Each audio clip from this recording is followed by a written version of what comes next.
Okay, now, so we'll be discussing project stakeholder management. Now, this whole knowledge area is all about doing three things about three things. Yeah, I'll get into that shortly. So, it includes processes required to identify people, group, organizations. That's the first three. Who is a stakeholder? Because that's one of the major things that we need to understand. One of the key takeaways from this course is for you to understand the distinction between how project management defines stakeholders and how conventional English dictionary defines stakeholders. Project management definition of stakeholder is far more encompassing than what general English language, definition of stakeholder. In general English definition, we talk about maybe people, very important people who hold a stake and that kind of thing. Stakeholder, people who hold a stake, people who are the major people and all of that. But in project management, our definition of stakeholder is people, groups, or organizations that could impact, be impacted, or perceived to be impacted by a decision on the project, by an activity on the project, or by the eventual outcome of the project. So can you see the 3 in 3 for 3? The first three are the people, the groups, organizations, or entities generally. That's the first three. The next three that can impact, be impacted, or even perceived to be impacted. Then the last three, by what? By a decision on the project, by an activity on the project, or by the final outcome of the project. So this is the definition of a stakeholder. And your role in managing stakeholder on a project is to identify your stakeholders. You need to take out the time to identify stakeholders. And as we will be seeing here, identification of stakeholders has to happen super early in the project. In fact, the identification starts from even the sponsor.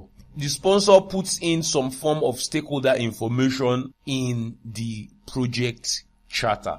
So you take it up from there and start with your identification very early in the project. Why? Simply because a lot of what you'll be doing when you are planning will be dependent on you having already identified some stakeholders, at least the base stakeholders for you to work with. And then, of course, don't forget, it is progressively elaborated. You keep identifying as much as you can throughout the project. But there is a lot of peace of mind for you if you could put in so much effort, so much research into identifying your stakeholders early enough in the project.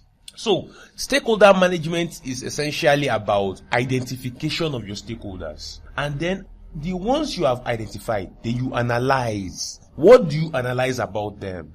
You analyze their requirements. What do they want? Analyze their expectations. Analyze their interests. Analyze their level of authority. Analyze their impact on the project. All of these things are very, very important. For every stakeholder, you want to know what are the requirements. What exactly does this stakeholder want for this project? Now, what are the expectations concerning the requirements? How exactly do they want this thing to be? And then what is their level of interest? There are different levels of interest. High, medium, low, blah, blah, blah, like that. So, in being able to manage a stakeholder effectively, you must be able to identify their interest and then factor that in relating with the stakeholder. Then level of authority, that's another very major one. Please understand the fact that the silent person of your stakeholders, among your stakeholders, is not necessarily the person who does not have, authority. You must be able to break through the noise. The loudest person is not necessarily the person with a lot of authority. You also have impact on the project. You must be able to do like military grade reconnaissance mission. To be able to put your ears on the ground, put your heart in the project. And then you have to be able to break through the noise to understand who are those, that have the level of authority that you want to, take very close. Who are those that, they are very loud, but they don't really have so much of authority. So you want to classify. We'll still get there.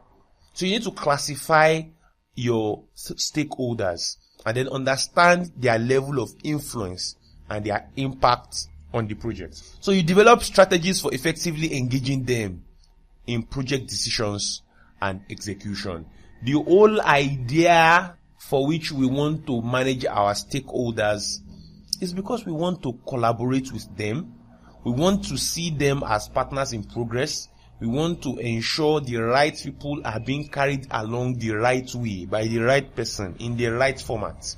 So I'm sure by now you should see that a lot of stakeholder management activities are tightly integrated, tightly related, or tightly, it goes together hand in hand with a lot of communications activities. Because definitely when you identify, you want to come up with strategies with which you would be able to, carry them along, engage them, and as you are planning, and then engage them as you are executing and all the other project activities. So, stakeholder management focuses on continuous communication with stakeholders because you need to know their needs, the requirements. You need to know their expectations.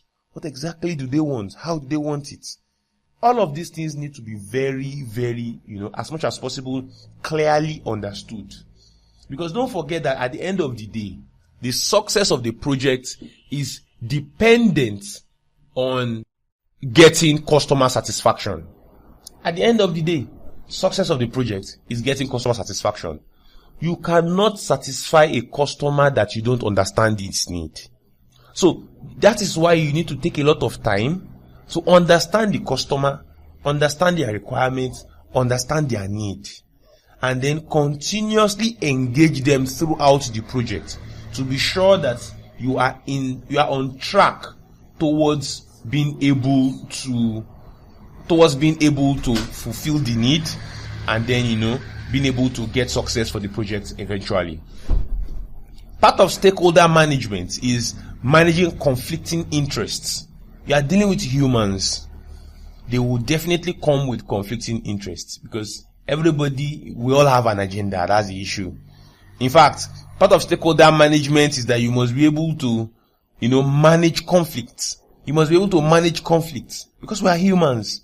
There's politics almost everywhere. So you need to be able to understand, break through the noise, understand what is this person's position. He wants this. So that person wants this. Okay. And sometimes some of these wants are not, you can't do all the two of them. For example, you can't paint a room green and also paint it red. So managing conflicting interests and involving stakeholders in key project decisions, the right stakeholders in key project decisions and activities are also crucial. The project manager is expected to possess the ability to identify the needs and influences of the stakeholders to manage them effectively. Okay? So there's a quote here that would make us understand the importance of stakeholder management. It says, the quote is from Alan D. Button. The more people you have to ask for permission, the more dangerous a project becomes. So, what this is telling us essentially is that it is very important for you to identify your stakeholders, analyze your stakeholders. When we say analyze, we have discussed it. The needs, the requirements, the level of interest, the influence, and all of that. You need to analyze all of these things. Because you want to know who is who. Who are the ones to hold very close? Who are the ones to deal with from afar? Who are the ones to follow up with every second? Who are the ones once in a week is okay? Who are the ones once in a month is okay? So you want to understand them very well. Because if you are not careful, doing too much will drag you down. Not doing enough will risk, you stand the risk of, disengaging with them and not communicating and engaging them at the right level. So you want to find that perfect balance. Because if you overdo this, it becomes a burden for you. It becomes a very big burden for you. And of course, as you can see from these quotes, the burden could really be very, very, dangerous for the project. So you have to strike that balance between overdoing it and underdoing it. How do you strike the balance? If you identify your stakeholders well, if you analyze them well, you'll be able to categorize your stakeholders. You know the ones that you know each of the categories, and you're able to apportion the right amount of attention to the right people. So you are not giving attention to the wrong people, and then you are not depriving the right people of the right attention.